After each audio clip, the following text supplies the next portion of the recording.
खालामबावगासिनो भिडिअफ्रा नोंथांमोनालाय माथो खालामना दंगासिनो आंनि बे सोरां लामानिफ्राय जानानै नोंथांमोना बेखौनो बुंनो सानदों दाखालि मोनसे आं नोंथांमोननिफ्राय जुदि आङो 50 जननि रिकुवेस्ट मोनबा आं होगोन होनना बुंदोंमोन नाथाय आं दा नैबे चेनेलाव आं होनो हानाय नंला मानोना आं बहुत उन सिगां सानदों आरो आं बे चेनेलखौ आं गाज्रि खालामनो साना ओंखायनो सासे बिथांनि मोनसे गोदान चेनेल खुलिनो दं बिथाङा लाबो आं होगोन होननायखाय आं माने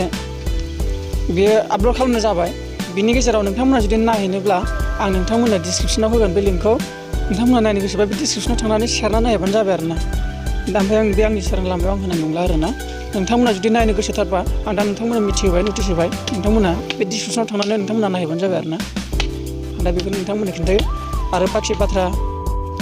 दा माखासे आरो बहुत जाहोन प्रब्लेम सोलिगासिनो आरो नै लकडाउनाबो जोबहां जागासिनो 3 मेआवनो जोबसिगोन लकडाउनाबो दा बारायोना आरो बारायफिनबावोना बारायफिनबावा दा बिनि माबाखौ जोंबो नेगासिनो जुदि नटिस मोनोबा नोंथांमोननो थाबनो इनफरमेसन होनो हायो होमबा नोंथांमोननिसिम बाय बाय खामानियाव मावनो दं एसे बाय बाय